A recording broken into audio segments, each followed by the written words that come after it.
धर्मेंद्र जी के द्वारा यह सत्संग गृह प्रवेश के अवसर पर रखा गया है। सर्वप्रथम धर्मेंद्र जी को हृदय से मंगल कामना है, शुभ कामना है, संत गुरुजनों की तरफ से आशीर्वाद है कि इस नवीन घर में और उनके जीवन में सदा शांति, सदा प्रेम, सदा आनंद बरसता रहे।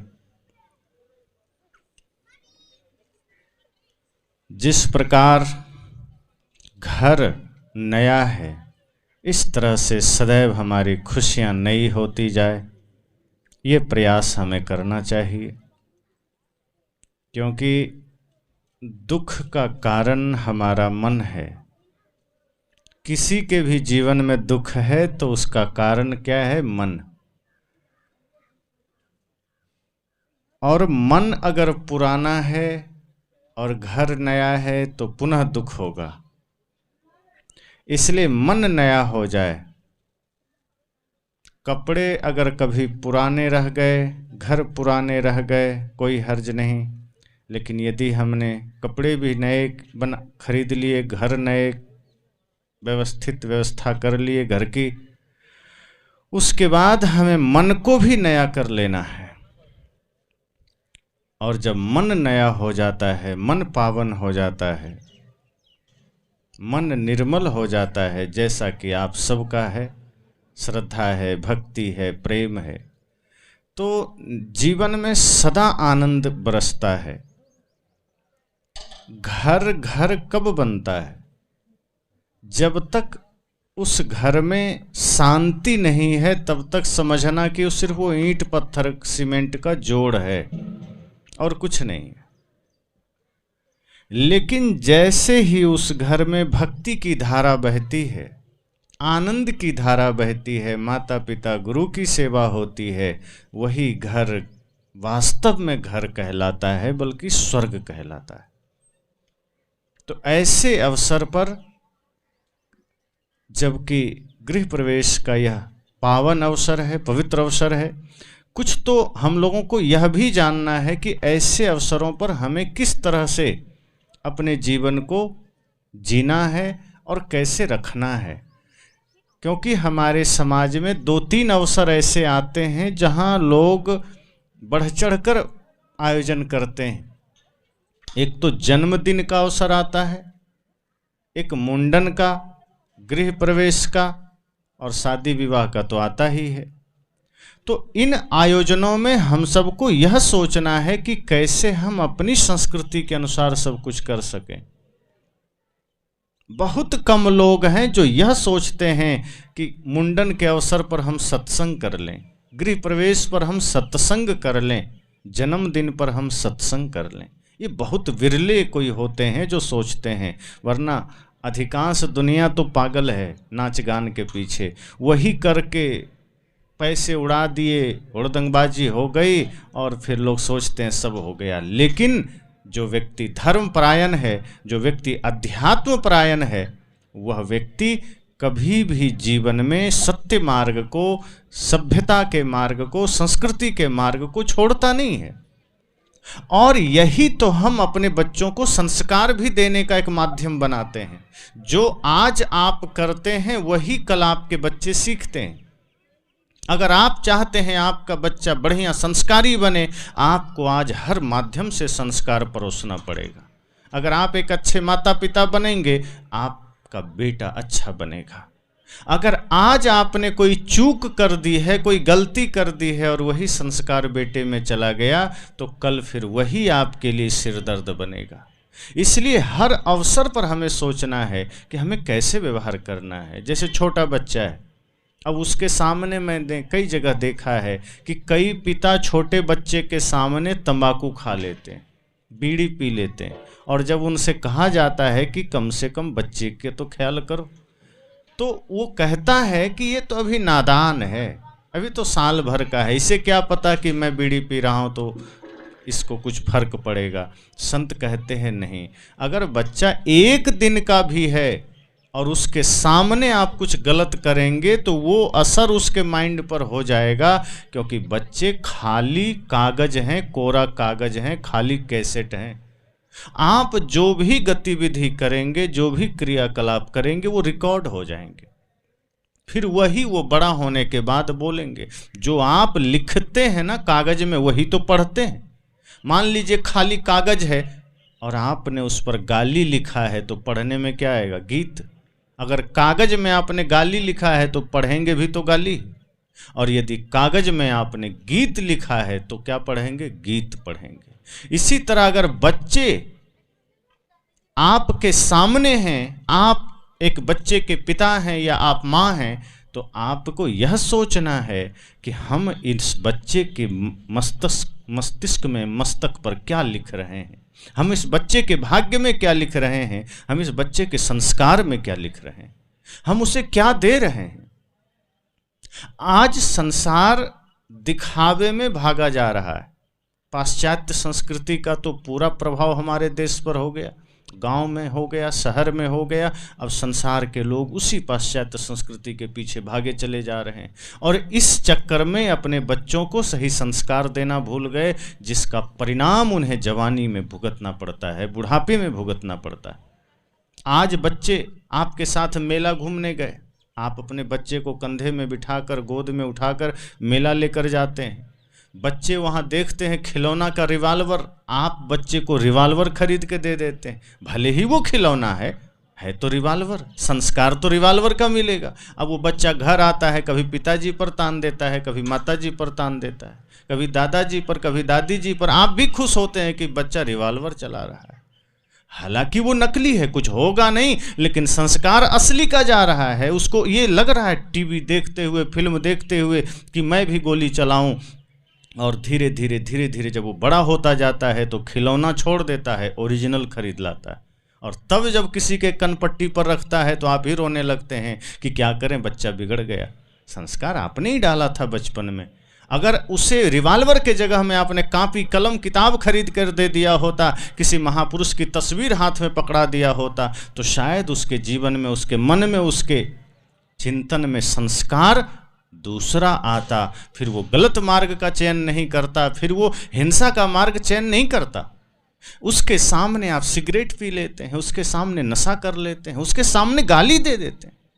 कई माताएं रुष्ट होती है, अपने बच्चे को गाली दे देती, या बच्चों के सामने ही पति पत्नी में झगड़े हो जाते हैं, विवाद हो जाते हैं, पड़ोसी से झगड़े हो जाते हैं। अब जो गालियां अकेले में, शांत अवस्था में आप खुद स्मरण करके लज्जित हो जाते हैं, वो आप गुस्से की अवस्था में बच्चों के सामने दिए चले जाते हैं। अब सोचो उस सुन करके क्या सीखेगा?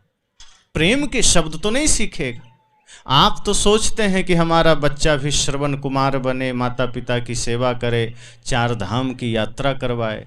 अब आप तो पिता रावण की तरह बन गए, अब बेटा श्रवण कुमार चाहिए, होगा?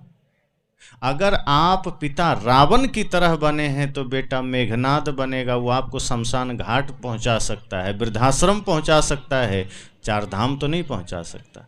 इसलिए संतजन कहते हैं अपनी संस्कृति के अनुसार यात्रा करिए, अपने धर्म के अनुसार यात्रा करिए। और धर्म यह है कि मानवता को जीवन में उतारिए, सत्य को जीवन में उतारिए, प्रेम को जीवन में उतारिए। प्रेम ही जीवन का आधार है, सत्य ही जीवन का आधार है। जब इस आधार के साथ चलेंगे तब क्या होगा कि फिर धीरे धीरे आपका भी जीवन आनंद से बीतेगा, छोटे छोटे बच्चों के जीवन में भी आनंद उतरेगा। नहीं तो बच्चे बिगड़ते कैसे हैं? कोई भी बच्चे गर्भ से बिगड़ कर नहीं आते हैं। वो जब जन्म लेते हैं तो कोरा ही होते हैं, पावन ही होते हैं, तभी तो बच्चों को भगवान कहा गया। बच्चे भगवान के रूप होते हैं। क्यों? क्योंकि उसमें झूठ नहीं है, छल नहीं है, जाति नहीं है, उसमें नशा नहीं है, उसमें किसी प्रकार की बुराई नहीं है, इसलिए हमने उसे भगवान कह दिया। भगवान का मतलब ही है जिसमें कोई दोष नहीं, बच्चे में कोई दोष नहीं। इसका मतलब है कि वो जन्म तो निर्दोष लिया है, जन्म तो भगवान की भांति लिया है, लेकिन जन्म लेने के बाद माँ बाप के संग में बिगड़ा है, बाहर नहीं बिगड़ा है, घर में बिगड़ा है। आप सोचते हैं कि हम कैसे बिगाड़े हैं? आपने अपने वचनों से, आपने अपने आचरण से बिगाड़ा है। आपके वजह से बच्चे बिगड़ जाते हैं। और इस तरह से धीरे धीरे धीरे धीरे जो बच्चे राम के मार्ग पर चल सकते थे, जो बच्चे धर्म के मार्ग पर चल सकते थे, ज्ञान के मार्ग पर चल सकते थे, माता पिता गुरु की भक्ति के मार्ग पर चल सकते थे, वही बिगड़ जाते हैं। विद्यालय में भी वही सीख रहे हैं। मास्टर हैं, विद्यालय में पढ़ा रहे हैं, वो भी ऐसे ही संस्कार दे रहे हैं। शिक्षा का क्षेत्र हो चाहे घर का क्षेत्र हो, दोनों जगह बच्चे संस्कारों से वंचित रह जाते हैं। इसलिए आपके बच्चे और बच्चियां दोनों का मार्ग बिगड़ जाता है। फिर वो इंसानियत नहीं जान पाते, वो संस्कार नहीं जान पाते। वो सिर्फ धन की शिक्षा लेते हैं, वो सिर्फ बिजनेस व्यापार की शिक्षा लेते हैं, वो संस्कारों की शिक्षा नहीं ले पाते। इसलिए संतजन कहते हैं कि सत्संग अगर होता है तो सौभाग्य समझना। ऐसे अवसर पर सत्संग, गृह प्रवेश हो या जन्मदिन हो या मुंडन हो, सत्संग अगर जीवन में आपने उतारा तो समझना ये सौभाग्य की बात है। और इसे हमें और परिपूर्ण करना है। अभी तो बहुत से लोग हैं जो जन्मदिन भी अगर बच्चे का मनाते हैं तो वो अपनी संस्कृति के अनुसार नहीं मनाते। मैं कई जगह देखा, जन्मदिन जब मनाएंगे तो बच्चों से केक कटवाते हैं और मोमबत्तियां बुझवाते हैं। आप सब भी करते ही होंगे, क्योंकि जो संसार में लोग कर रहा है तो करते हैं। अब इसमें से कितने लोग हैं जो अपने बच्चों के जन्मदिन पर केक कटवाते हैं? जरा हाथ उठाइए। कटवाते तो होंगे, हिम्मत करके उठाइए जो लोग केक कटवाते हैं। बड़ी ज्ञान की बात बता रहा हूं, इसको अगर समझेंगे तो आगे से आप खुद नहीं करेंगे। अपनी जो संस्कृति है वो प्रकाश की है, ज्ञान की संस्कृति है। और अपनी जो संस्कृति है वो अहिंसा की संस्कृति है। जब आप एक नन्हे से बालक के हाथ में चाकू देते हैं और वो केक कटवाते हैं, जो कि अब जैसे भी तैयार हो, कहीं अंडे से भी हो जाता है, कहीं आप घर में बनाते तो अच्छा से भी होता है, पर है तो केक ही। फिर उस पर मोमबत्तियां जलाते हैं और बच्चे से फूंक मरवा करके या खुद से फूंक के उसको बुझा देते हैं। तो पहली बात तो अपनी संस्कृति में दिए को या प्रकाश को बुझाने की व्यवस्था नहीं है, उसे जलाने की व्यवस्था है। आप अगर ज्योति, जलती हुई ज्योति को बुझा दिए, इसका अर्थ इतना ही होता है कि अब तक जीवन में उजाला था, अब से अंधकार शुरू हो गया।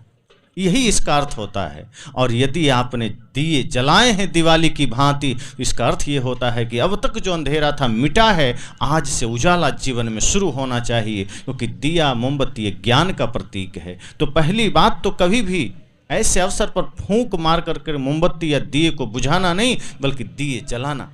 पूरे घर को दिए से जलाओ, दिए से सजा दीजिए, दिए जला दीजिए और लगे कि आपके घर में दिवाली है, उत्सव है। उसके बाद केक की जगह घर में ही कोई मिठाई तैयार कर लीजिए, खीर बना लीजिए, अन्य कोई जो व्यंजन है आप बना लीजिए। और बच्चे के हाथ में चाकू बिल्कुल मत पकड़ाइए, क्योंकि चाकू पकड़कर आपने उससे अगर केक कटवाया और हर जन्मदिन पर आप ऐसा करते हैं तो धीरे धीरे क्या होगा, केक भूल जाएगा, चाकू याद रह जाएगा। और जब वो बड़ा हो जाएगा तो बचपन में तो उसने केक काटा था, बड़ा होने के बाद केक काटना भूल जाएगा, अब वो किसी की जेब काटेगा, किसी का गला काटेगा। इसलिए कभी भी चाकू मत पकड़ाना। अगर बाल्य अवस्था है उसके हाथ में उसी समय जन्मदिन पर गिफ्ट में पेन दे दीजिए, कलम दे दीजिए, कुछ किताबें पकड़ा दीजिए, शास्त्र दे दीजिए। भले ही वो पढ़ना नहीं जानता है, लेकिन शास्त्र गिफ्ट में दीजिए, उपहार में दीजिए, कलम दे दीजिए, ताकि उसके मन पर एक संस्कार बने कि हमें इसी में जाना है, यही हमको करना है। और अगर कलम आपने पकड़ाया बचपन में ही हाथ में, वो हाथ में कभी हथियार नहीं पकड़ेगा। अगर आपने बचपन में ही उसके हाथ में पूजा की थाल पकड़ाया है तो आगे चलकर वो शराब का प्याला कभी नहीं पकड़ेगा। अगर आपने उसे किसी संत का चरण स्पर्श कराया है बचपन में, या माता पिता का चरण स्पर्श किया है उसने, तो बड़ा होकर वो किसी का गला नहीं पकड़ेगा। इसलिए संतजन कहते हैं, इससे पहले कि आपके बच्चे का मार्ग शराब खाने की ओर जाए, उसे सत्संग की ओर ले जाना। इससे पहले कि वो हाथ में शराब का प्याला पकड़े, पूजा की थाल पकड़ाना। इससे पहले को किसी का गला पकड़े, उन हाथों को किसी संत गुरु का चरण स्पर्श करा देना, तब जीवन में संस्कार आएंगे। इसलिए मैंने कहा कि संस्कार बाजारों में नहीं मिलते, ये हमारे गुरुओं ने दिया है, संतों ने दिया है, और वही संस्कार आपके जीवन को कीमती बनाते हैं, वरना जीवन की कोई कीमत नहीं है। लाखों करोड़ों अरबों लोग इस धरती में समा गए, किसी का कोई मोल नहीं। मुट्ठी भर लोगों को हम याद रखते हैं, क्यों? जिन्होंने अपने जीवन को संस्कारों से सजाया, हम सिर्फ उन्हें ही याद रखते हैं। आपसे मैं पूछ दूं, अब तक दुनिया में जितने लोग हुए, किसी का नाम बताओ। आप किनका नाम बताएंगे? या तो जिसने बहुत भयंकर पाप किया है उसका नाम, या फिर जिसने बहुत ऊंचा पुण्य किया है। या तो आप राम को जानते हैं या रावण को जानते हैं, या आप कृष्ण को जानते हैं या कंस को जानते हैं, या आप माता शबरी को जानते हैं या मंथरा को जानते हैं, या सीता को जानते हैं। अर्थात आप उन्हें जानते हैं जिन्होंने जीवन में या तो सत्य, हिंसा, प्रेम, करुणा को धारण किया है, या जिसने हिंसा को धारण किया है। लेकिन याद करने में फर्क है कि नहीं? राम को याद करते हैं श्रद्धा से, रावण को याद करते हैं तो अभी भी दशहरा में पुतला जलाया जाता है, अभी भी जलाने का मन करता है। तो कितना फर्क हो जाता है। इसलिए संतजन कहते हैं, जीवन में अगर संस्कार धारण करेंगे तो सदियों याद रखे जाएंगे। जीवन में अगर अपने संत गुरु के वचन को धारण करेंगे तो जन्म जन्म आप कभी मर नहीं सकते, युगों युगों तक याद किए जाएंगे, और ये संस्कार पीढ़ियां दर पीढ़ियां बच्चों में उतरते चले जाएंगे। इसलिए मैंने कहा कि जन्मदिन हो तब भी संस्कृति अपनी जो है उस अनुसार से करिए कि हमें कितनी पवित्रता से, शुद्धता से करना है। बच्चे को बिठाइए, थाल में आरती सजाइए, तिलक बनाइए, और उसके जन्मदिन पर उसे एक बाल भगवान की तरह से मानते हुए उसके माथे पर तिलक लगाइए, आशीर्वाद दीजिए, उसकी आरती करिए, और इसी तरह सभी लोग करके फिर सबको प्रसाद बांटिए। हो गया जन्मदिन। कुछ और करने की जरूरत ही नहीं है, फालतू करने का जरूरत ही नहीं, हुड़दंगबाजी करने का जरूरत ही नहीं, केक काट कर मोमबत्तियां बुझाने का जरूरत ही नहीं। वो बच्चे भी दिव्य संस्कारों से सज्जित होंगे, वो बच्चे भी शुभ संस्कारों से सज्जित होंगे, और आपका घर आंगन फिर खिल उठेगा। लेकिन जैसे ही एक एक संस्कार का बीज हमने गलत बोना शुरू किया, धीरे धीरे वही आपके घर को फिर कबाड़खाना और नर्क बना देता है। इसलिए मैंने कहा, जन्मदिन हो चाहे मुंडन संस्कार, उस पर भी आप इस तरह से करिए कि किसी संत गुरुजन के पास, जिनसे भी आप जुड़े हैं, वहाँ आश्रम जाइए अपने बच्चे को लेकर, और वहीं किसी संत गुरुजन से उसका मुंडन करवाइए, वहीं भंडारा करिए, प्रसाद बांटिए, बंटवाइए, और संत गुरुजनों को चरण स्पर्श करके आशीर्वाद लेकर घर आ जाइए। हो गया। जैसे अभी गृह प्रवेश पर है, गुरु संत आ गए, घर में निवास हो गया, गृह प्रवेश हो गया। गृह प्रवेश का अर्थ है कि जिनमें हमारी आस्था है, ऐसे महान कोई संत गुरुजन है, उनका चरण पहले पड़ गया, उनका भोजन हो गया, गृह प्रवेश हो गया। इतनी सात्विकता, इतना प्रेम, इतना आनंद के साथ अगर हो गया, वो घर में सदैव समृद्धि का वास रहेगा, सदैव सुख का वास रहेगा। लेकिन इसके साथ साथ मन मस्तिष्क को भी पवित्र रखना होगा। अगर हमने अपने जीवन को पवित्रता से सजाया है, अगर हमने अपने जीवन को आनंद से सजाया है, गुरु संतों के ज्ञान से सजाया है, गुरु के चरणों में भक्ति निष्ठा सदैव हमने रखी है, तो कभी हमारे जीवन में दुख की छाया भी नहीं आ सकती। लेकिन यदि हम यह सोच लेंगे कि नहीं, बस गुरु जी आशीर्वाद दे दें और हम कुछ भी गलत करते रहेंगे तो सुख बरसेगा, तो भी नहीं होगा। हमें धर्म के मार्ग पर चलना पड़ेगा, हमें प्रेम के मार्ग पर चलना पड़ेगा, हमें घर को स्वर्ग बना के चलना पड़ेगा। मरने के बाद कौन स्वर्ग जाएगा, कौन नरक जाएगा, किसी को पता है? जीते जी अगर हम स्वर्ग नहीं बना पाए घर को, तो मरने के बाद का किसे पता है, कौन जानता है। लेकिन विडंबना देखिए इस देश का, कि जब कोई मर जाता है तब हम लिखते हैं स्वर्गीय हो गया। उस स्वर्गीय मरने के बाद होता है, हमें पता भी नहीं कि उस स्वर्ग में गया कि नहीं। लेकिन किसी जिंदा के नाम में स्वर्गीय लिख दीजिए तो नाराज हो जाएगा कि तो हमको स्वर्गीय बोलता है। मतलब जीते जी स्वर्गीय होना पसंद नहीं है कि जीते जी स्वर्ग का जीवन हो। जैसे कोई मर गया तो हम कहते हैं शांत हो गया, और जिंदा आदमी से कह दीजिए तुम कब शांत हो रहे हो, वो नाराज हो जाएगा कि क्या चाहते हैं, मर जाए। मतलब शांत होना मर जाना थोड़े होता है। शांत होने का अर्थ है कि जीवन में सारे विकार मिट गए, सारे उथल पुथल मिट गए, हम शांत हो गए। ये हमें जीते जी पसंद ही नहीं है, हमें मरने के बाद पसंद है, स्वर्गीय मरने के बाद पसंद है। संत कहते हैं नहीं, जीते जी स्वर्गीय बनो, घर को स्वर्ग बनाओ। जीते जी घर को स्वर्ग बना लोगे, आप जीते जी स्वर्ग में है, मरने के बाद स्वर्ग जाएंगे कि नर्क, ये अभी तय हो जाएगा। अगर आपने जीवन नरक का जिया है, अगर आपने जीवन भाई से लड़कर जिया है, अगर आपने जीवन माता पिता गुरु से लड़कर जिया है, तो आप अभी भी नरक में हैं और आगे भी नरक में जाएंगे, ये तय है। और यदि अभी आपने प्रेम में जिया है, अभी आपने सबके साथ श्रद्धा और भाव से जिया है, तो अभी भी स्वर्ग में हैं और आगे भी स्वर्ग में जाएंगे। तो इस तरह से जब हम करते हैं तो जीवन में आनंद बरसता है। और सबसे बड़ी बात है कि आपके इस सात्विक कर्म से आपके बच्चों पर बड़ा प्रभाव पड़ता है। क्योंकि कोई भी यहाँ जितने भी लोग बैठे हैं, कोई नहीं चाहते होंगे कि हाँ बच्चे बिगड़ जाएं, हमारे वजह से किसी के जीवन में कोई बुराई आ जाए, नहीं चाहते हैं, लेकिन हम करते हैं। हम बुरा कर लेते हैं, जानबूझ के नहीं करते हैं, बेहोशी में हो जाता है। कुछ कई बार तो कुछ चीज़ें इसलिए कर देते हैं, अरे अब सब लोग कह रहे हैं, थोड़ा हम भी कर देते हैं, थोड़ा समाज है, क्या करें, मानना पड़ता है। एक व्यक्ति ट्रक चलाते थे, तो उन्हें बीड़ी पीने की आदत थी और तंबाकू खाने की। बहुत पहले की बात है, गुजरात में मैं था। तो वो जब आते थे तो मैं कहता था कि आप बीड़ी छोड़ दीजिए, तंबाकू छोड़ दीजिए। वे कहते थे कि गुरुजी मैं ट्रक चलाता हूँ, अब सब साथियों के साथ बैठता हूँ, क्या करें, बीड़ी पीना पड़ता है, नहीं पियो तो नाराज़ हो जाते। मैंने समझाया, मैंने कहा गलत आदत के लिए अगर कोई नाराज़ हो जाए तो हो जाए, ऐसे साथी नहीं चाहिए जिसके वजह से आपको बीड़ी पीना पड़े। आप ऐसा बनिए कि आप बीड़ी छोड़कर सात्विक जीवन धारण करिए, और जब आप सात्विक जीवन धारण करेंगे तो आपके वजह से हो सकता है 2-4 लोग और छोड़ दे।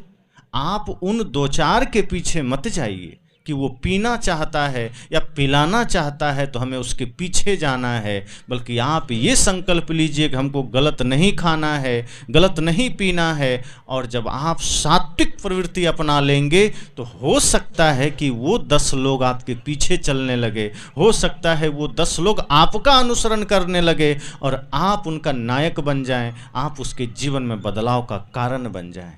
बात उनको लगी, उन्होंने प्रयास किया, महीना 2 महीना में उन्होंने इस पर विजय पा लिया। बाद में उन्होंने कहा गुरुजी मेरा विजय हो गया। क्या कहा, अब वो 10-15 लोग मुझे ऐसा सम्मान देते हैं, इतना मान देते हैं कि तुम तो धार्मिक आदमी हो, तुम्हारे वजह से हमारे जीवन में भी बदलाव आ गए। मैंने कहा यही तो सत्य की ताकत है, यही तो धर्म की ताकत है। आप एक सत्यवादी बनते हैं, आप दूसरों को भी हिम्मत दे देते हैं। आप एक व्यक्ति बुरा छोड़ते हैं, दूसरों को भी बुरा छोड़ने का सामर्थ्य दे देते हैं। इसलिए कभी भी गलत कार्य में समाज के पीछे मत चलिए कि अब क्या करें, समाज है वो कह रहा है तो हम भी कर लेते हैं। नहीं, जहां गलत है वहां ये सोचिए कि अगर हमने पहला कदम हमने उठाया सही करने के लिए, तो हो सकता है समाज भी कल को अनुसरण करे, हो सकता है समाज से ये हुड़दंगबाजी, ये बीमारी ही निकल जाए, ये नशा ही निकल जाए, ये दुर्व्यसन ही निकल जाए। इसी तरह से जैसे एक सज्जन ने यह कदम उठाया, मान लीजिए, वैसे तो बहुत से जितने भक्त हैं सब यही करते हैं कि गृह प्रवेश हो, जन्मदिन हो, संत गुरुजन को ही बुलाते हैं। तो इसका एक अच्छा प्रभाव पड़ता है समाज में कि जब हम सात्विक प्रवृत्ति के रूप में, सात्विक रूप में, धार्मिक रूप में अपने जीवन की यात्रा को शुरू करते हैं, भौतिक चीज़ों में भी जब हम पूर्ण रूप से धर्ममय जीवन को बना लेते हैं, तो इससे दूसरों पर भी सकारात्मक प्रभाव पड़ता है। और इसका सबसे ज़्यादा प्रभाव आपके बच्चों पर पड़ता है। हालांकि आज चूक होती जा रही है कि हम उच्च शिक्षा के लिए बच्चों को कॉन्वेंट में भर्ती करा देते हैं, हॉस्टल आदि में। अब वहाँ संस्कार तो मिलते नहीं, शिक्षा मिल जाती है। और जिन बच्चों को संस्कार नहीं मिलते हैं, शिक्षा मिल जाती है, वो कल को क्या है, शिक्षित होकर आ तो जाते हैं, संस्कारित होकर नहीं आते। तो माता पिता, गुरु या बड़े बुजुर्ग का सम्मान जानते ही नहीं है।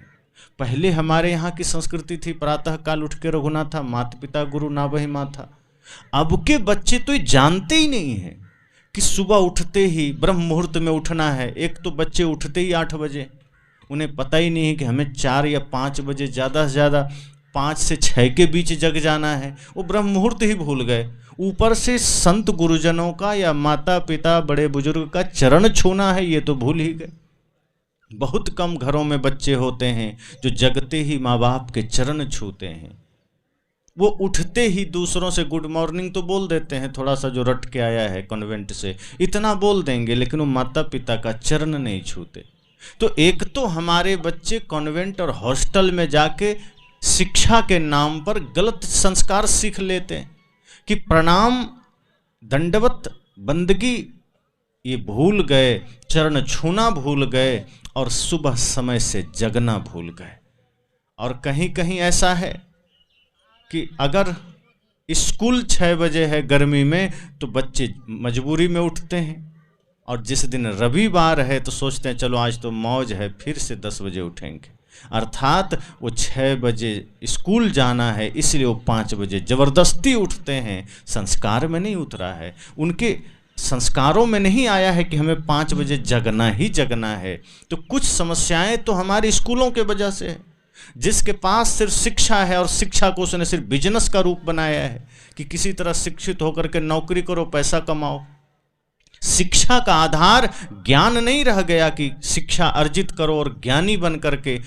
धन तो शरीर की जरूरत है, ये तो जरूरी है, धन कमाइए, घर बनाइए, कपड़े खरीदिए, गाड़ी खरीदिए, लेकिन संस्कार उससे भी ज़्यादा जरूरी है। क्योंकि जिस दिन शरीर मिटेगा घर भी छूटेगा, जमीन भी छूटेगी और सब छूटेगा, धन भी छूटेगा, लेकिन तब साथ में क्या जाएगा? सिर्फ आपकी कमाई, आपका संस्कार, और वो सबसे ऊंचा है। इसलिए शिक्षा दीजिए, लेकिन ये ध्यान रखिए कि बच्चे स्कूल से आ रहे हैं या स्कूल जा रहे हैं वो क्या सीख रहे हैं। स्कूल में सिर्फ शिक्षा जान रहे हैं, संस्कार तो नहीं जान रहे हैं। वो न तो दंडवत जानते हैं, न प्रणाम जानते हैं, न वो बड़ों का सम्मान जानते हैं। तो हमारी संस्कृति थी प्रातः काल उठ के रघुनाथा, मात पिता गुरु ना बहि माथा। अब की संस्कृति क्या हो गई? मात पिता गुरु मार ही लाता। अब ये हो गया कि बच्चे बचपन से ही इतने झगड़ालू प्रवृत्ति के हो जाते हैं, इतने लड़ाकू हो जाते हैं कि वो चिढ़ने लगते हैं। वो अपने माँ से ही, पिता से ही झगड़ा करना शुरू कर देते हैं। ऐसे बेकार की जिद ठान देंगे, अगर पिताजी पूरा नहीं करेंगे तो नाराज होके हम निकल जाएंगे, चले जाएंगे। ये सारी बीमारियां हमारे समाज में आ रही है और इसके वजह से समाज बिगड़ता जा रहा है, घर बिगड़ता जा रहा है, और इसी वजह से वृद्धाश्रम बन रहे हैं शहरों में सबसे ज़्यादा। क्योंकि जो बच्चे संस्कार नहीं सीखे हैं, सिर्फ उसने शिक्षा पाई है, उसके हृदय में ये भाव ही नहीं है कि माता पिता गुरु की सेवा की जाती, कि धन से ऊपर धर्म है, कि धन से ऊपर माता पिता गुरु हैं। ये वो जानते ही नहीं है। वो यही जानते हैं कि धन मेरे लिए मुख्य है, धन ही है सब कुछ है, ये नहीं तो कुछ नहीं। और धन के कारण वो माता पिता का भी त्याग कर देते हैं, और ज़्यादा हुआ तो वृद्धाश्रम पहुंचा देते हैं कि जाइए वहीं रहिए, बहुत होगा तो महीना में 10,000 भेज देंगे। ये संस्कार हमारे बच्चे ले रहे हैं, और इसी वजह से घर टूटता है, इसी वजह से बच्चे बिगड़ते हैं। इसलिए संतजन कहते हैं कोशिश करिए कि ऐसे शुभ मौकों पर संकल्पित हो लीजिए कि कल तक क्या किया कोई बात नहीं, पर अब हमारे जीवन में शुद्ध भाव हो, पवित्र भाव हो, सही संस्कार बच्चों को दें, बच्चियों को दें। अगर आपने मान लीजिए बच्चे को बढ़िया पढ़ा लिखा दिया, डॉक्टर, इंजीनियर, वकील, कुछ भी बन गया, IAS IPS कर लिया, लेकिन संस्कार नहीं जाना तो शादी कर देंगे, पत्नी से क्या व्यवहार करना है नहीं कर पाएगा, आपके साथ कैसे जीना है नहीं जी पाएगा, सामंजस्य बिठा के कैसे चलना है नहीं चल पाएगा, पड़ोसी से कैसे कॉम्बिनेशन बनाना है नहीं कर पाएगा, जगह जगह उलझेगा। अगर लगेगा कोई छोटा है तो उस पर गुस्सा कर देगा, बड़ा है वहाँ गुस्से को दबा लेगा, और धीरे धीरे यही डिप्रेशन में आते आते एक दिन ऐसा होता है कि आदमी घर छोड़ के भाग जाता है, या पत्नी को छोड़ देता है, या आत्महत्या कर लेता है। ये केस बढ़ रहे हैं हमारे देश में, आत्महत्या के केस बहुत बढ़ रहे हैं। और आत्महत्या कौन लोग कर रहे हैं? जो ज़्यादा पढ़े लिखे हैं, जो ज़्यादा पढ़ कर आए हैं, जो ज़्यादा पैसा कमा लिए, वही लोग आत्महत्या कर रहे हैं। क्यों? क्योंकि पैसे तो कमा लिए, शिक्षा तो प्राप्त कर लिए, संस्कार नहीं पाए, और जब संस्कार नहीं पाए तो जीने की दिशा नहीं मिली, जीने का राह नहीं मिला, फिर वो मरने का राह चुनते हैं, क्योंकि डिप्रेशन में आ रहे हैं, पीड़ा में आ रहे हैं। न माता पिता का सम्मान है, ना गुरु का सम्मान है, ना राष्ट्रभक्ति है, ना मानवता की सेवा है, ना समाज की सेवा है। शिक्षा पा लिया, कैसे धन कमाना है धन कमा लिया, अब एक दूसरे के साथ प्रेम का व्यवहार जानता ही नहीं, एक दूसरे की बातें सुन करके सह नहीं पाता है, और मार्ग वही धन का है, तो बस अधर्म के रास्ते चलने को राजी हो जाता है। और फिर जब पूरा नहीं हुआ स्वार्थ तो मरने को राजी हो गया।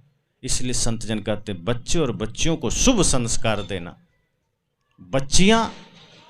बच्चे तो चलो घर में रहेंगे, एक कुल को तारेंगे, जो बेटियां हैं बच्चियां हैं वो दो दो कुल को तार सकती, आपके घर को भी और जहां वो शादी विवाह करके जाएगी वहां भी। इसलिए संत जन कहते हैं बच्चियों को तो और संस्कार देना, क्योंकि माँ जैसी होती है, ज़्यादातर संस्कार बच्चों पर माँ का ही पड़ता है। आप जो खाते हैं, अगर कोई माताएं गर्भवती होती हैं तो जो गर्भ में बच्चे पल रहे हैं वो क्या खाते हैं, जो माँ खाती है वही उसका भोजन है, जो माँ सुनती है वही वो सुनता है, जो माँ देखती है वही वो देखता है, जो माँ सोचती है वही वो सोचता है। इसीलिए हमारे संतों ने कहा कि गर्भवती माताओं को अपने समय में पूर्ण तपस्या का जीवन जीना चाहिए। इसलिए पहले के ऋषि मुनि इसका ध्यान रखते थे, पहले के राजा महाराजा, पहले के समाज ध्यान रखते थे। जब पहले कोई माताएं गर्भवती होती थी, उनके कक्ष में चारों ओर महापुरुषों की तस्वीरें लगा दी जाती थी और बढ़िया सत्संग कथा उनको सुनाया जाता था। आंगन या दरवाजे पर सत्संग होता था, घर में बैठकर वो सुनती थी या सामने बैठकर सुनती थी। अब क्या है, अब लड़ाई झगड़े हो रहे हैं, मोबाइल में गाने सुन रहे हैं, मोबाइल में शो देखे चले जा रहे हैं, दुनिया भर के इधर उधर की खबरें हम देख रहे हैं। अब हम गलत सुन रहे हैं, गलत देख रहे हैं, गलत खा रहे हैं, उसका सीधा असर बच्चे पर हो रहा है। अब वो चाहे बच्चा हो बच्ची हो, फिर धीरे धीरे उन्हीं संस्कारों के साथ वो धरती पर आता है और उसी अनुरूप वो चल रहा है। इसलिए संत जन कहते हैं कि माताओं को सबसे ज़्यादा सजगता की ज़रूरत है, क्योंकि आपके द्वारा एक संतान का जन्म होता है और संतान अगर सही जन्म देना है तो आपको सही बनना पड़ेगा, आपको पवित्र होना पड़ेगा, आपको तपस्या में उतरना पड़ेगा, आपको मीठा बोलना पड़ेगा, बढ़िया सोचना पड़ेगा, सात्विक भोजन लेना पड़ेगा। अगर ये आपने किया तो आपके बच्चे संस्कारी होंगे, वरना वही है कि आपको फिर रोने के सिवा कुछ नहीं। आप ये जरूर सोचिए कि बच्चा बढ़िया पढ़ाई करे, लेकिन साथ साथ ये भी सोचिए कि वो बढ़िया संस्कारी भी बने। अच्छी शिक्षा आपके बच्चे को डॉक्टर बना सकती है, अच्छी शिक्षा आपके बच्चे को इंजीनियर बना सकती है, अच्छी शिक्षा आपके बच्चे को वकील बना सकती है, लेकिन अच्छी शिक्षा इंसान नहीं बना सकती है। इंसान संस्कारों से बना जाता है, ज्ञान से बना जाता है, भक्ति से बना जाता है। इसलिए पहली प्राथमिकता यह दीजिए कि मेरा बेटा अगर एक क्लास कम पढ़ लेगा कोई हर्ज नहीं, लेकिन अगर ये इंसान नहीं बन पाया तो समाज के लिए अभिशाप हो सकता है, अपने कुल के लिए अभिशाप हो सकता है। एक बच्चा स्कूल में अपने मित्रों के साथ बैठा था, उसके 3 मित्र थे। एक ने कहा, बच्चे आपस में कई बार चर्चा करते ही हैं, एक ने कहा कि मेरे पिताजी डॉक्टर हैं, मैं भी डॉक्टर बनूंगा। तो दूसरे ने कहा कि मेरे पिताजी वकील हैं, मैं वकील बनूंगा। तीसरे ने झट से कहा मेरे पिता इंजीनियर हैं, मैं इंजीनियर बनूंगा। अब ये जो बच्चा था, अब ये चुप हो गया क्योंकि इसका पिता 1 नंबर का शराबी था। अब ये क्या कहे कि मेरे पिताजी शराबी हैं, मैं शराबी बनूंगा। अब ये मौन हो गया। अब इसको ध्यान आया कि ये तो बड़ा अनर्थ की बात है, इन तीनों के पिताजी डॉक्टर इंजीनियर वकील हैं, मेरे पिता 1 नंबर के शराबी हैं, सुबह शाम देखो कहीं भी सड़क किनारे पड़े मिल जाएंगे। अब मैं अगर यही कहूँगा तब तो ये गलत बात है। उसी समय स्कूल से निकला, घर चला गया, रोने लगा। पिता ने कहा क्या हुआ? कहा अब मैं स्कूल नहीं जाऊँगा। कहा क्यों? कहा मेरे 3 मित्र हैं, तीनों के पिता डॉक्टर इंजीनियर वकील हैं और वो कहते हैं कि वो वैसा ही बनेंगे। अब मैं सोचा कि मेरे पिता तो 1 नंबर के शराबी हैं, तो क्या मैं शराबी बनूं? आपके वजह से आज मेरा सिर झुक गया। पहली बार पिता को झटका लगा कि बाप भी कारण बन सकता है बेटे के अपमान का। अब तक तो बेटे के वजह से पिता को सिर झुकाना पड़ता था, पहली दफा हुआ कि पिता के वजह से बेटे का सिर झुक गया और छोटा सा बेटा सीधे कहता है आपके वजह से मेरा सिर झुक गया। और क्या मैं शराबी बनूं? ऐसा लगा जैसे बाप के पैरों तले जमीन खिसक गई, वो तो सक पका गया। 440 वोल्ट का झटका लगा। उसे कहा कि बेटा क्षमा करना। कुछ देर सोचा, फिर कहा, मन में सोचा कि भाई क्या कर रहा हूं, आदत से लाचार होकर मैं क्या नशा के मार्ग पर जा रहा हूं। मैंने सोचा भी नहीं कि मेरे बच्चे का क्या होगा। मैं नशा कर रहा हूं, मैं दुर्व्यसन कर रहा हूं, मैं गलत खा रहा हूं और इसका सीधा असर मेरे बच्चे पर हो रहा है। कल को ये बड़ा होकर के क्या मुंह दिखाएगा समाज को और ये भी गलत मार्ग पर चल देगा। फिर मेरा पिता होना किसी काम का नहीं, फिर तो मेरा न होना ज्यादा अच्छा है। बहुत खुद को धिक्कारा कि मुझे धिक्कार है कि मैं इस गलत मार्ग पर, गंदे मार्ग पर जा रहा हूं कि मैं अपने बच्चे को सही संस्कार न दे पाया। मेरा बेटा इतना जागरूक है कि कम से कम वो शर्मिंदगी महसूस कर रहा, वरना वो भी कहता कि क्या दिक्कत है, हम भी शराब पिएंगे, जब शराब इतना ही बढ़िया है तो हम भी पी लेंगे। लेकिन पिता ने कहा कोई बात नहीं, मैं अब मेरी उम्र हो गई है, मैं डॉक्टर नहीं बन सकता, इंजीनियर नहीं बन सकता, वकील नहीं बन सकता, लेकिन मेरे बेटे मैं आज से संकल्प लेता हूं कि मैं एक सच्चा, अच्छा, नेक इंसान बनूंगा। और मैं अभी से संकल्प लेता हूं, अगर कोई पूछे कि तुम क्या बनोगे तो इतना ही कह देना कि मेरे पिताजी एक अच्छे इंसान है और मैं एक इंसान बनूंगा। ये संस्कार होता है। एक बच्चे ने पिता को बदल दिया, और जिसके भीतर इंसानियत आ जाती है उससे बड़ा कोई पद नहीं। जिसके भीतर मानवता आ जाए उससे ऊंचा कोई पद नहीं है, उससे ऊंचा कुछ भी नहीं है। इसलिए जब आप बढ़िया बनते हैं तो बच्चे अच्छे बनते हैं। स्कूलों में सिर्फ वो शिक्षा ग्रहण करते हैं, बाकी तो आपको संस्कार भरने हैं। बेटियों को, बेटों को, अगर आपने बेटियों को सही संस्कार नहीं दिए और ससुराल चली गई तो वहां झगड़ा करके आ जाएंगे। और आज की माताएं भी ऐसी है कि अगर बेटियों को शादी करके भेज भी दिए तो ये नहीं कहती कि बेटी ससुराल है, प्रेम से रहना। दो चार बातें अगर सास कह दे, ससुर कह दे, पति कह दे तो सुन लेना, सह लेना, श्रद्धा से रहना, उसी घर में रहना। नहीं, आज की माताएं भी कहती बेटी चिंता मत करना, कुछ भी हो एक फ़ोन करना, हम यहाँ से खबर लेंगे। अब इतना अगर उसको मिल जाएगा तो बेटियां वहाँ सुधरेगी। आज ऐसी ही है। एक माता सीता की माता जी थी।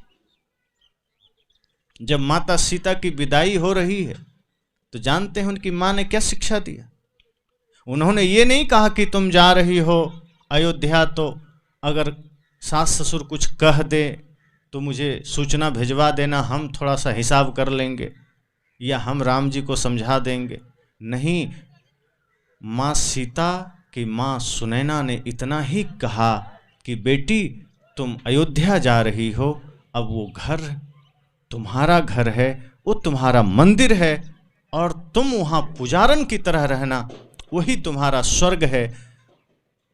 राजा दशरथ और माता कौशल्या के साथ साथ जो अन्य दो माताएं हैं वही तुम्हारे अब माता पिता हैं, उनको उनके प्रति ही श्रद्धावान रहना और श्री राम तुम्हारे देवता हैं, उनमें ही निष्ठा करके रखना। और ध्यान रखना कि एक स्त्री के लिए जो ससुराल चली जाए उसके लिए माता सुनैना ने क्या कहा? एक ही व्रत एक धर्म नेमा, काय वचन मन पति पद प्रेमा। कहा बेटी अब तुम्हारे लिए एक ही व्रत है, एक ही धर्म है, एक ही नियम है। क्या? तन मन वचन से पति के चरणों में, आज्ञा में प्रेम रखना। माता ने ये नहीं कहा कि तुम जाना तो वहां एकादशी व्रत करना, जितिया करना, तीज करना कि करवा चौथ करना, ये व्रत नहीं सिखाया। माता ने कहा कि तुम एक दूसरे में प्रेम रखना, ये व्रत है। और हम सब व्रत कर लेते हैं, उपवास रह लेते हैं, भूखे रह लेते हैं, बस पति से बढ़िया बात नहीं कर पाते, सास से बढ़िया बात नहीं कर पाते, देवर से बढ़िया प्रेम नहीं रख पाते, ननद से प्रेम नहीं रख पाते, जेठानी से प्रेम नहीं रख पाते। और हम त्योहार कर रहे हैं, हम जितिया कर रहे हैं, तीज कर रहे हैं, करवा चौथ कर रहे हैं। माता ने कहा कि त्योहार फिर किसी काम का नहीं। अगर आपकी जुबान मीठी हो गई, आपका चिंतन मीठा हो गया, आपके आचरण शुद्ध हो गए तो समझो कि पल पल आपने व्रत कर लिया। व्रत क्या होता है? व्रत है बुरे कर्मों का त्याग करना। व्रत भूखे रहने को नहीं कहते कि दिन भर पानी भी नहीं पिया व्रत हो गया। उससे क्या होगा? थोड़ा शरीर शुद्ध हो जाएगा, सप्ताह में एक बार रह लो, कोई हर्ज नहीं। लेकिन ये सोचेंगे कि भूखे रह लेंगे तो हमें पुण्य मिल जाएगा, नहीं, मीठा बोलने से पुण्य मिलेगा, झूठ का त्याग करने से पुण्य मिलेगा, बुरे बर्ताव का त्याग करने से पुण्य मिलेगा। और शास्त्रों में इसे ही व्रत कहा गया है। सत्य, अहिंसा, प्रेम, करुणा को धारण करना, यही सच्चा व्रत है। मन के विकारों को धोना, यही व्रत है। तो माता सीता को यही व्रत सिखाया उनकी माँ ने। अब यहाँ पर एक बातें हैं कि चलो पत्नी को पति में प्रेम रखना है, उनकी आज्ञा का पालन करना है। इसका मतलब ये नहीं होता कि पति पत्नी से प्रेम न करे। जिस तरह से माता सीता राम जी से प्रेम करते थे, उसी तरह राम जी माता सीता से प्रेम करते थे। अब कई जगह ऐसा होता है कि जो पति लोग हैं वो खुश हो जाते हैं कि हाँ, शास्त्र में कह दिया कि पति परमेश्वर होता है, पति को देवता मानना चाहिए, तो चलो हम तो परमेश्वर हो गए, हम कुछ भी करेंगे, पत्नी हमें माने। लेकिन ऐसा नहीं है। पत्नी भी आपके लिए परमेश्वरी है, वो भी देवी है। आप भी उसी निष्ठा के साथ मानिए और आप भी वही भाव रखिए कि जैसे आप चाहते हैं कि पत्नी आपके अलावा कहीं नजर भी ना ले जाए, तो आप भी पत्नी के अलावा कहीं नजर भी मत ले जाइए। तब दोनों में प्रेम बनेगा, तब सच्चा व्रत होगा। ऐसा नहीं कि पत्नी हमारी सेवा करे, चरणों में बना रहे और हम दुनिया भर विचरण करते रहें। तब संत कहते हैं नहीं, फिर ये व्रत नहीं हुआ। सच्चा व्रत दोनों तरफ से हो, समर्पण दोनों तरफ से हो, प्रेम दोनों तरफ से हो। और जब ऐसा होगा तो बच्चे सीखेंगे, समझेंगे, जानेंगे। इसलिए मैंने कहा कि बच्चे को आप शिक्षा भी दीजिए, संस्कार भी दीजिए, और जब उसे ससुराल, बेटी को विवाह करके ससुराल भेजिए तो शिक्षा दीजिए कि वहाँ जाना तो उस घर को स्वर्ग समझना। आजकल तो लोग जब लड़की देखने जाते हैं, लड़का देखने जाते हैं, तो वो धन देखते हैं या पढ़ाई देखते हैं, संस्कार बहुत कम लोग देखते हैं। वो देखते हैं जमीन कितना है या नौकरी कैसा है, सरकारी है, बढ़िया बात है, तब तो फिर कोई चिंता नहीं, और घर कैसा है यही देखते हैं। परिवार कैसा है ये बहुत कम लोग देखते हैं, संस्कार कैसा है ये बहुत कम लोग देखते हैं। संत जन कहते हैं कि अगर बेटे या बेटी की शादी करनी है और लड़का या लड़की देखने जा रहे हो तो सबसे पहले देखना कि उसके मित्र कैसे हैं, क्योंकि उसी से पता चलेगा उसका संस्कार कैसा है। लड़की के मित्र कैसे हैं, लड़के का मित्र कैसा है, दोनों को देख लेना। और लड़के और लड़की की कुंडली मत मिलाना। कुंडली मिलाना है तो लड़की का और लड़की के होने वाली सास का बस मिला लेना। दोनों की कुंडली अगर मिल गई तो घर में स्वर्ग है। लड़के का तो मिल ही जाता है, वरना लड़की और लड़के का मिल गया तो सास उपद्रव खड़ा कर देती है या बहू उपद्रव खड़ा कर देते हैं। इसलिए कुंडली अर्थात भाव देखना, प्रेम देखना। अगर आप विवाह कर रहे हैं तो ये मत देखना कि धन कितना है। अगर वो संस्कारी है, खुददार है, परिश्रमी है, वो कभी भूखे नहीं मरेगा, उसका सम्मान बना रहेगा। इसलिए जब देखना तो कभी भी ऐसे घर को देखना। ऐसे घर अगर आपने अपने बेटा या बेटी का विवाह किया, वो घर सदा सुखी रहेगा, स्वर्ग रहेगा। और यदि आपने धन देखकर शादी किया तो हो सकता है धन तो मिल जाएगा, लेकिन कल को शराब घर में आ जाए तो कोई आश्चर्य नहीं। जुआ के अड्डे पर वो कदम चला जाए तो कोई आश्चर्य नहीं। नशा के मार्ग पर चला जाए तो कोई आश्चर्य नहीं, क्योंकि जहाँ बहुत अधिक धन का अंबार होता है, संभावना सबसे ज़्यादा पाप के मार्ग पर जाने का वहीं होता है। इसलिए देखना तो संस्कार देखना।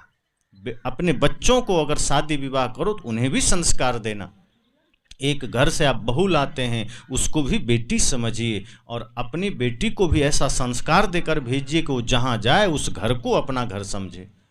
आप अपनी बेटी के लिए ये चाहते हैं कि ससुराल में उसको लोग खूब प्रेम करें, सब लोग अपना माने, लेकिन जब आपके घर कोई दूसरे की बेटी आती है बहू बनकर तो आप उसके साथ दुर्व्यवहार करने लगते हैं। तो जब आप अपने बहू को बेटी नहीं समझ रहे हैं तो आपकी बेटी को कोई बेटी कैसे समझेगा? वो भी तो वही व्यवहार करेगा। जो आप चाहते हैं वो करना पड़ेगा, जो आप अपने प्रति चाहते हैं वो दूसरे के प्रति करना पड़ेगा। अन्यथा क्या होगा? अगर आपने बच्चों को संस्कार नहीं दिया, आपने उसे सही ज्ञान नहीं दिया और उसे भेज दिया कि जाओ ससुराल, तो वहाँ वो ज़्यादा दिन टिक नहीं पाएगी, झगड़ा करेंगी, लड़ाई करेंगे, फिर जिस किसी तरह समझौता करके फिर रहेंगे या फिर तलाक लेके चले आएंगे। ये है समस्या। इसलिए संत जन कहते हैं संस्कार बहुत जरूरी है। बच्चे हों या बच्चियां हों, संस्कार देना, जब संस्कार आप अच्छे देंगे तो बिगड़ा हुआ घर भी स्वर्ग बनाने का सामर्थ्य हो जाएगा। अगर आपने अपने बेटियों को सही संस्कार दिया तो कोई घर अगर नर्क भी बना है और एक व्यक्ति वहाँ सिर्फ अगर सही है और बाकी कचड़ा है, वो हो सकता है उस घर को जाके स्वर्ग बना दे। लेकिन यदि आपने बच्चे का संस्कार सही नहीं दिया, बच्चियों में सही संस्कार नहीं भरे, बढ़िया गुण नहीं दिया, सिखाया नहीं, कुछ मर्यादा नहीं सिखाई, शिष्टाचार नहीं सिखाया, जीने की कला नहीं सिखाई, तो जो घर स्वर्ग होगा अगर वहाँ चली गए तो उसे भी नर्क बना देगी। इसलिए सदैव ध्यान रखिए कि हमारे यहाँ प्रेम की महत्ता है, सत्य का आदर है, अहिंसा का भाव है। ये हमारा धर्म है कि घर स्वर्ग बनकर रहे। यहाँ ये मजाक नहीं है। आज तो शादियाँ मजाक हो गई कि लोग एक दूसरे में आकर्षित होकर शादियाँ कर लेते हैं, या कहीं धन के लालच में शादियाँ हो जाती है, या कहीं ऐसे ही माता पिता भी देख लिया, हाँ ये नौकरी में है, शादी कर दिया, 1 महीना 6 महीने बाद विवाद शुरू हो गया, तलाक पर बात आ जाती। अपने संस्कारों में तलाक तो शब्द ही नहीं है, तलाक तो है ही मुसलमान का शब्द। अब सोचो कि जो जिस संस्कृति में शब्द ही नहीं है, इसका मतलब यहां कभी विच्छेद की बात थी ही नहीं। एक बार विवाह हो गया तो यहां तो कहा गया फिर 7 जन्म साथ रहना है। यहां तो 7 दिन में ही लोग अलग होने को सोचने लग जाते हैं। सोचो क्या होगा। तो तलाक शब्द अपना नहीं है, डाइवोर्स भी अपना नहीं है।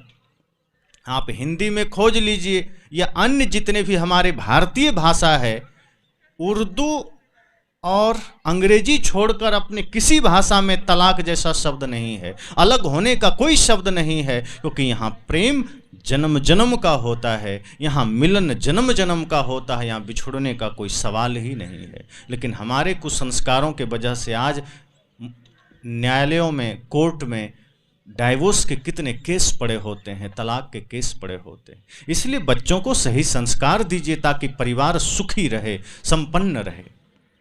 और संपन्नता ऐसे नहीं आती है धन से, संपन्नता आती है प्रेम से। धन है और प्रेम नहीं है तो वो धन होते हुए रोने के सिवा कुछ नहीं है। इसलिए बच्चे को सही संस्कार दीजिए, और नहीं देंगे तो क्या होगा।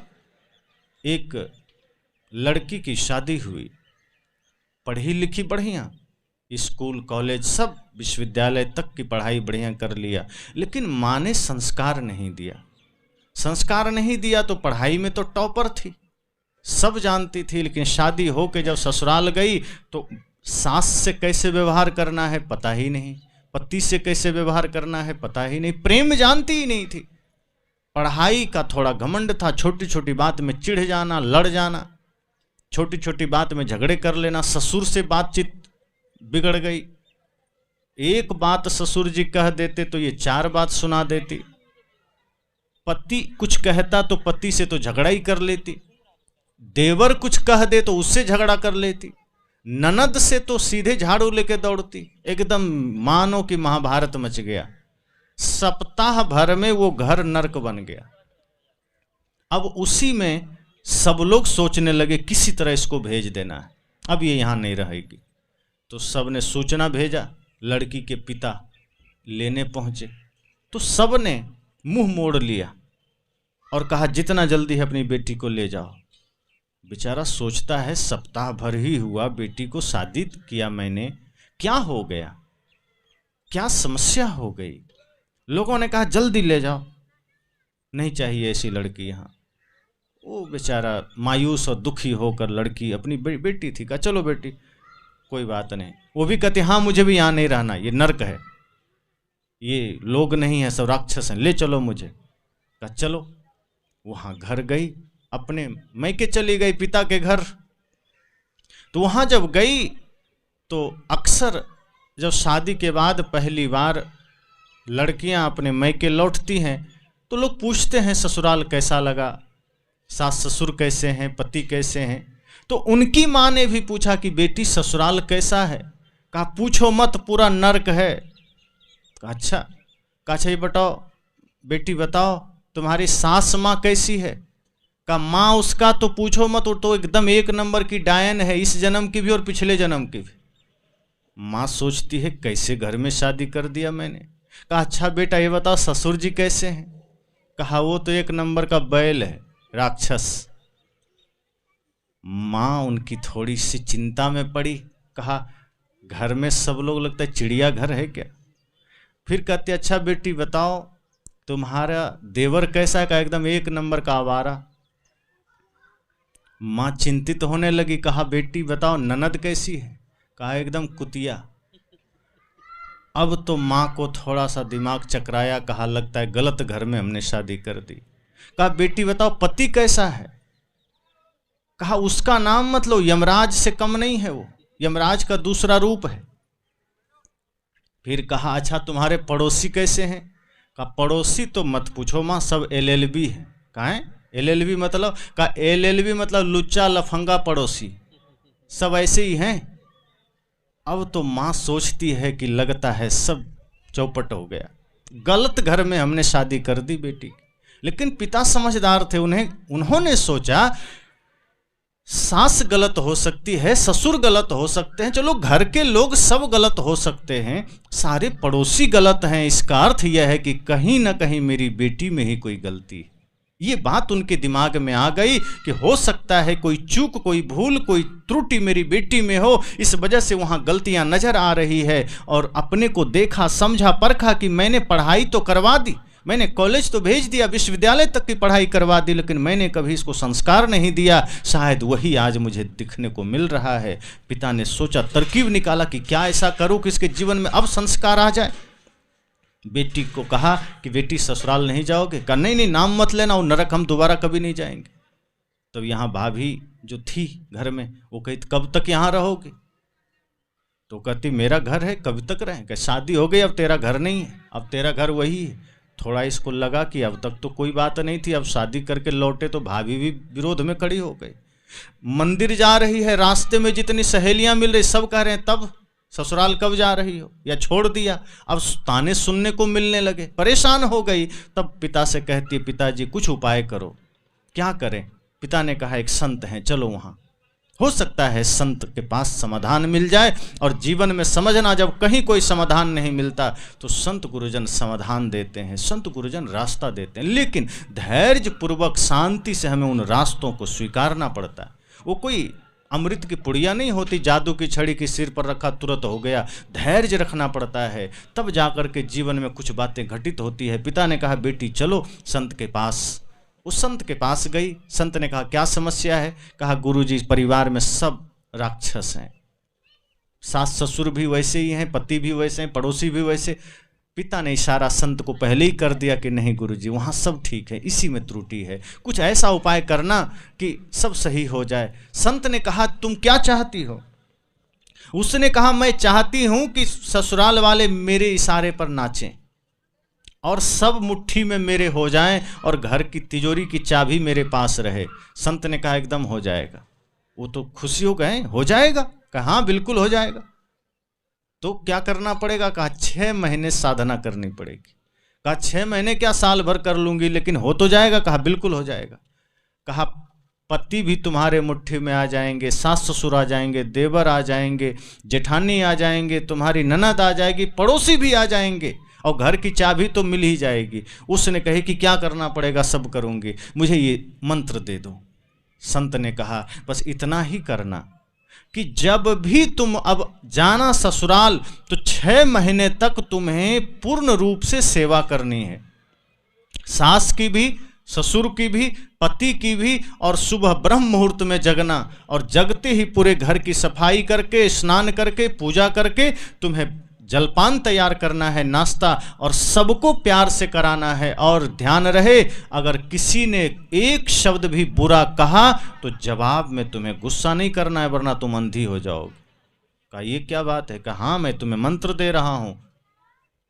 और कुछ मंत्र दे दिया पुड़िया में लिख के। कहा जब भी गुस्सा आवे या जवाब देने का मन करे तो ये मंत्र मन ही मन जपना और धीरे धीरे सेवा करना, और सेवा करती रहोगी, ये मंत्र जपती रहोगी। 6 महीना में चाबी तिजोरी सब तुम्हारा, घर के लोग मुट्ठी में। उसने कहा कोई बात नहीं, है तो कठिन, लेकिन 6 महीने बाद अगर सब मेरी मुट्ठी में होंगे तो मैं कर लूँगी। कहा सुबह से शाम तक पूरी सेवा करनी है। अगर देवर कुछ बोल दें गुस्सा मत करना, कहा नहीं करेंगे। पति कुछ बोल दें गुस्सा नहीं करना, कहा बिल्कुल नहीं करेंगे। कहा सास ससुर कोई भी डांट दे किसी बात पर बिल्कुल गुस्सा मत करना। कहा ठीक है नहीं करेंगे। कहा 6 महीने तक ही तो इतना करना है, उसके बाद तो हम सबको नचाएंगे। कहा बिल्कुल। वो पिता ने उसे पुनः पहुंचा दिया। जैसे ही लेकर गए वहां तो सब लोग मुंह मोड़ लिए। कहा फिर आ गई, अब फिर घर को नर्क बनाएगी, आफत की बुढ़िया चली आई, सब यही सोचने लगे। लेकिन जब ये गई तो एक तरफ से सबके चरण छुई, तो ससुर ने गौर से देखा वही है कि दूसरी आ गई। अब तक तो जब शादी करके आई थी तो एक बार भी चरण छूना तो दूर, हाथ भी नहीं जोड़ा था, बल्कि अगर कुछ मीठे शब्दों में भी बोलो तो उधर से तूफान आता था। फिर सोचता हो सकता है कोई बात नहीं। उसके बाद वो आ गई। पहला दिन से ही जाते ही झाड़ू पकड़ी, झाड़ू लगाने लगी और मन ही मन सोचती बस 6 महीना ही झाड़ू लगा रहे हैं, उसके बाद तो ये झाड़ू सबके सिर पर लगाऊंगी, चिंता मत करो, 6 महीने के लिए धैर्य रखो। उसके बाद झाड़ू लगाना। लेकिन ससुर सास सब देख रहे हैं, वाह ये तो बदल गई। अब स्वाभाविक है किसी को नफरत किसी के बुराइयों से होती है। अगर कोई अच्छा बन जाए, सेवा करने लगे तो कोई जल्लाद थोड़े होता है, उसके भीतर भी करुणा होती है। ससुर जी भी करुणावान थे, सास भी समझी कि नहीं लड़की है, भूल हो गई होगी, अब तो लगता है बदल गई है। पहला दिन ही थोड़ा थोड़ा सबका मन हल्का हो गया। उसके बाद शाम का बढ़िया भोजन बनाई, सबको खिलाई पहले, और खिला करके खाई, सफाई करके सास के चरण दबा दी, ससुर के चरण दबा दी, फिर पति का चरण दबा के तब विश्राम की। अब तो सबको लगा कि एक दिन में ही इसने बड़ा परिवर्तन कर दिया। दूसरे दिन उठी, फिर भी ससुर थोड़ा सा गुस्से में थे कि बहुत नौटंकी करके गई थी, लेकिन इतना जल्दी गुस्सा थोड़े शांत होता है। दूसरे दिन उठी, फिर सुबह 4 बजे उठ गई। सास अपनी बेटी से कहती देखो रसोई में इतना सुबह कौन है, कहीं बिल्ली विल्ली तो नहीं आ गई। तो उसकी जो ननद थी उसने कहा माँ कोई बाहर की बिल्ली नहीं, ये अपनी वाली बिल्ली है जो काँव काँव करती थी, खाओ खाओ। लेकिन कर क्या रही है, वो तो जलपान बना रही है। तब कह रही बड़ा बदलाव आया। वो बढ़िया नहा धो के जलपान तैयार की, सास माँ को दी, ससुर को दी, पति को दी, देवर को दी, ननद को भी दी। सबको प्रेम जगा कि चलो इतना परिवर्तन, इतना बदलाव, इतना जल्दी चेंज हो गई। उसके बाद चलते चलते अचानक ठोकर लगी पैर में, गिलास टूट गया हाथ से कांच का। ससुर जी डांटे के अंधी हो क्या। गुस्सा तो बहुत आया, अभी 2 ही दिन हुआ था, वो जबरदस्ती कर रही थी, मन हुआ यही शीशा उठा के सिर पर मार दें। लेकिन फिर सोचती नहीं 6 महीना, उसके बाद तुम्हारा सिर फोड़ेंगे, चिंता मत करो। उसके बाद कहे पिताजी गलती हो गई, जबरदस्ती। सास ससुर को लगा कि बेटी बहू नहीं बेटी है, बदल गई है, अब तो जवाब भी नहीं देती। धीरे धीरे सबका मन 5-7 दिन बीतते बीतते चेंज हो गया और ये भी खूब सेवा करने लगी। इसको तो ये था कि हमको 6 महीने बाद चाबी लेना है, सबको नचाना है।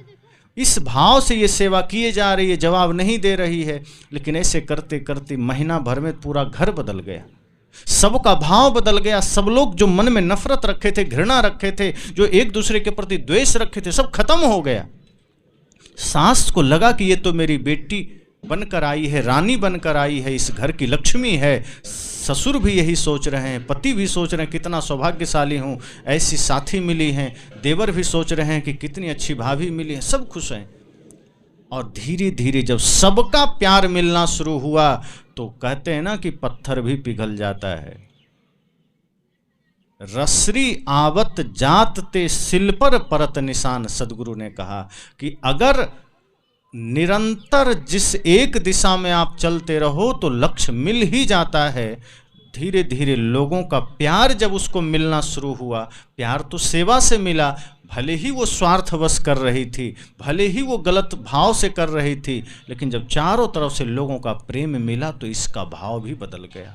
इससे लगा कि जब मैं झूठे संकल्प से सेवा कर रही हूँ, जब मैं गलत मन से सेवा कर रही हूँ तो इतना प्यार मिल रहा है, अगर मैं हृदय निर्मल करके सेवा करूँ तो मुझे और क्या चाहिए, फिर तो सच में सब कुछ मेरा है। और सच में सास ने कही कि बेटी अब ये तेरा घर है, अब हम बूढ़े हो चले हैं, अब ये तिजोरी की चाबी, ये पूरा घर की चाबी तुम संभालो। उससे लगा कि देखो गुरुजी ने ठीक ही कहा था, 6 महीना, ये तो 1-1.5 महीने में ही घर की चाबी मिल गई और सब लोग अपने बन गए, सब लोग प्रेम से जीने लगे। उसका मन भी बदल गया।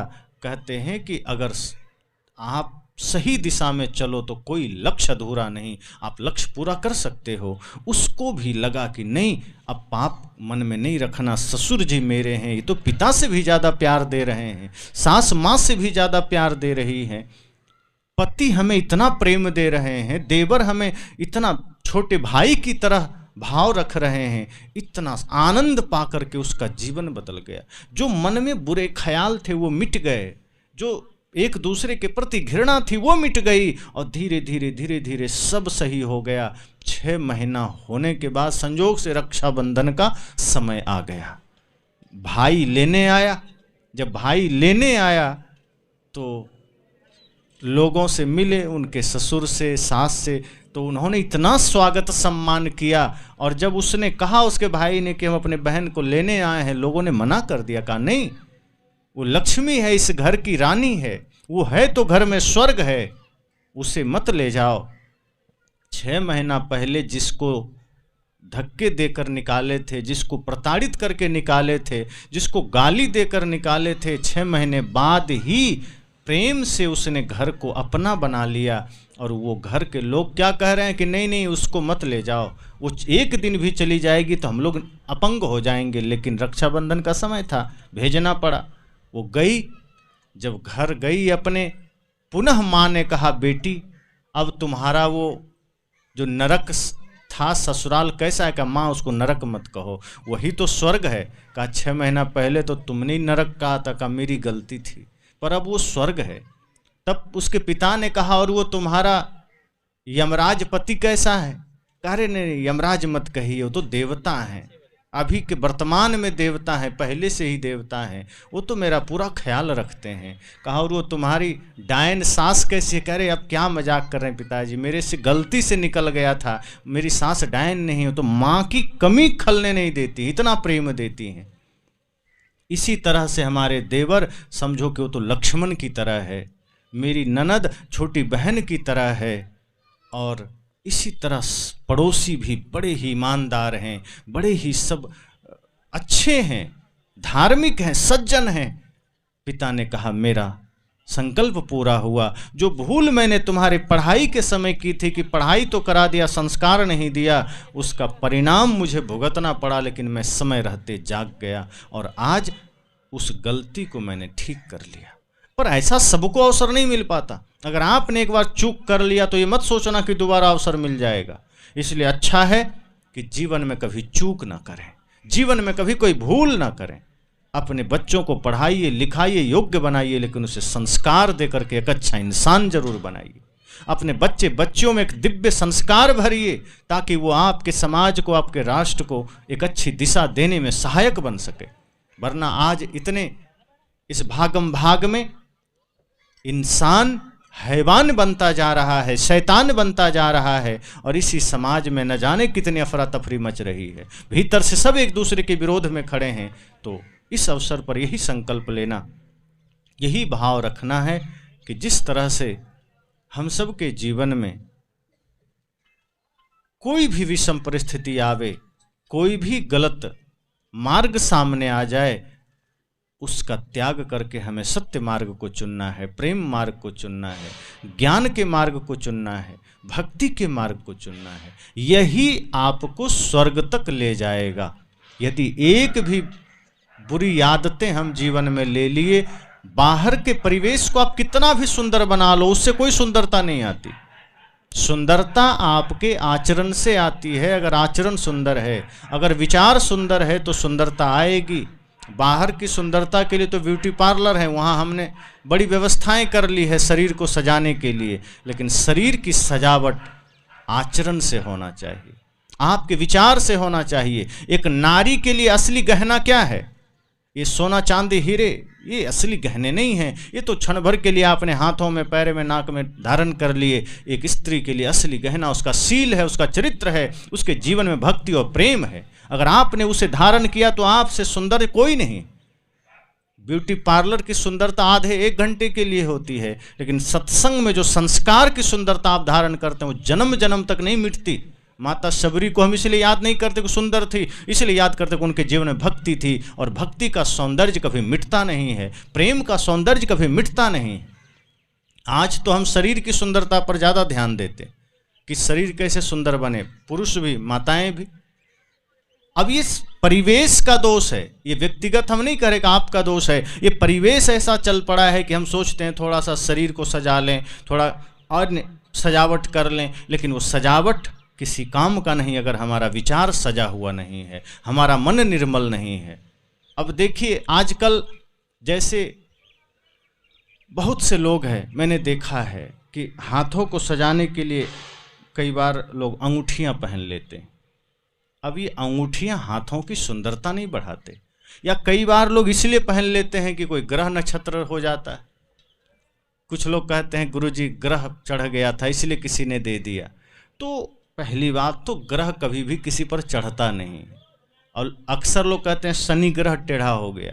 तो विज्ञान का जमाना है, सब जानते हैं पृथ्वी से बहुत बड़ा है शनि ग्रह, अगर वो टेढ़ा हो जाए तो आप पर नहीं पूरी पृथ्वी पर प्रकोप आ सकता है। इसलिए वो कोई टेढ़ा नहीं हुआ है, और हो भी जाएगा तो एक छोटा सा अंगूठी से वो सीधा कैसे हो जाएगा, इतना पावर तो अंगूठी में नहीं है। इसलिए ये सोचकर कि ग्रह चढ़ गया अंगूठी पहनना उचित नहीं। उंगलियों को साफ रखिए, नाखून बढ़े ना हो, नाखून छोटे रखिए, अंगूठियों की जरूरत नहीं है। कलाई में कुछ पहने हैं, गले में कोई हर्ज नहीं, लेकिन उंगलियों को साफ रखिए, क्योंकि अंगूठियां पहनने से उसमें गंदगी जमती है, और वो गंदगी फिर किसी न किसी भांति आपके मुख में जाती है। और माताओं को तो विशेष ध्यान रखना है, आप भोजन बनाती हैं, अगर आपने अंगूठियां पहननी है तो आपका भोजन कभी शुद्ध बन ही नहीं सकता। और ऋषियों ने अन्नम ब्रह्म कहा है, अन्न ब्रह्म है, जैसा आप बनाएंगे आपका भोजन वैसा बनेगा, और उस भोजन से मन वैसा बनेगा। इसलिए भोजन बनाने वाली माताओं को विशेष ध्यान रखना है, और पुरुषों को भी ध्यान रखना है कि अगर आपने हाथों में अंगूठियां पहनी है, बिल्कुल नहीं, ये आपके सौंदर्य का कारण नहीं, ये आपके कुरूपता का प्रतीक है। आपके हाथों की सुंदरता आपकी सेवा से है, आपके दान से है, आपके शुभ कार्य से है। अगर आप अच्छे काम करेंगे ये हाथ ऐसे ही सुंदर रहेंगे। माता सीता की सुंदरता उनके हाथ से सेवा किया गया इसलिए सुंदरता थी। माता शबरी की हाथों की सुंदरता राम जी को बेर खिलाई इसलिए थी। आप भी शुभ काम करेंगे, अच्छे काम करेंगे, सेवा करेंगे, हाथों की सुंदरता हो जाएगी। और होठों की सुंदरता इसको पेंट करने से नहीं है, होठों की सुंदरता मीठा बोलने से है। कई बार मैं सोचता हूँ कि आजकल माताएं सब पेंट कर लेती हैं। अब जैसे खिड़की है उसमें जंग लग जाए तो पेंट चढ़ाया जाता है, अब इसमें कौन सा जंग चढ़ रहा है, हम होठों को पेंट कर लेते हैं। आपके होठों की सुंदरता मीठा बोलने से है, शुद्ध सत्य बोलने से है, ये रंगने से नहीं है। वैसे भी ये होठ है, कोनो खिड़की केवाड़ी का चौकट थोड़े है जो इसको रंगे जा रहे हैं, नाखून बढ़ाए जा रहे हैं, होठ रंगे जा रहे हैं। मैं कहता हूँ आप ज्ञान के अवस्था में हैं, आप सत्संग की अवस्था में हैं। यहाँ से संकल्प लीजिए मुझे ज्ञान की सुंदरता चाहिए जो कोई छीन नहीं सकता है। हमें कर्म की सुंदरता चाहिए, हमें मीठा वचन का सौंदर्य चाहिए, हमें प्रेम की सुंदरता चाहिए। और जिसने प्रेम की सुंदरता को धारण कर लिया, जिन्हें भक्ति की सुंदरता को धारण कर लिया, जिसने सत्य की सुंदरता को धारण कर लिया, उसकी सुंदरता कोई छीन नहीं सकता है। और शरीर को सुंदर, और शरीर इससे सुंदर बनता भी नहीं, हमें सिर्फ भ्रम होता है। जितना आप प्राकृतिक होते हैं आप उतना सुंदर लगते हैं। आप अगर नेचुरल रहें, प्राकृतिक रहें, नाखूनों को साफ करके रहें, उंगलियों में कोई अंगूठी ना पहने, आपके हाथ, आपके चेहरे उतने सुंदर होते हैं। हमारे संतजन को देखो, कुछ नहीं लगाते ना पहनते, तो क्या ऐसा थोड़े लग रहे हैं कि हम लोग कोयला से उठकर आए हैं? कोई लग रहे हैं क्या? यहाँ तक कि हम लोग कृत्रिम चीज़ों का प्रयोग भी नहीं करते। आश्रम में रहते हैं, आश्रम जंगल में है, सप्ताह में या 10 दिन में एक आध बार अगर साबुन लगा लिए तो लगा लिए, वरना मिट्टी आदि से नहा लेते हैं। और खान पान भी सादा सिंपल है, जीवन भी सादा सिंपल है, हाथ नाक सब साफ सुथरा है। शरीर की शुद्धि अगर आप रखेंगे तभी मन इसमें शुद्ध होगा, क्योंकि जैसा खाए अन्न, जैसा जिए जीवन, वैसा बने मन। और इसके लिए मैं अक्सर उदाहरण देता हूँ महाभारत का, कि जब भीष्म पितामह बाणों की सैया पर लेटे थे, तब क्या हुआ था, बाणों की सैया पर लेटे थे तो द्रौपदी गई थी प्रणाम करने, सोची चलो देख लें। जब गई और आशीर्वाद मांगी अर्थात प्रणाम किया तो भीष्म पितामह ने आशीर्वाद दिया, लेकिन द्रौपदी को अपना दिन याद आ गया।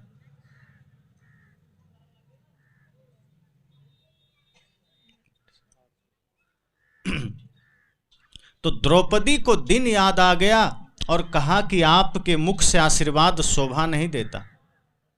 भीष्म पितामह ने कहा क्यों बेटी?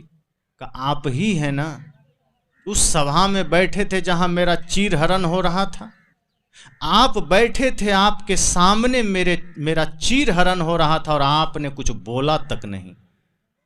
आप इतने सामर्थ्यशाली पुरुष थे, इतने शक्तिशाली थे कि अगर आप चाह लेते तो यमराज भी वहां चुपचाप बैठ जाता, वो भी आपसे नहीं जीत सकता था।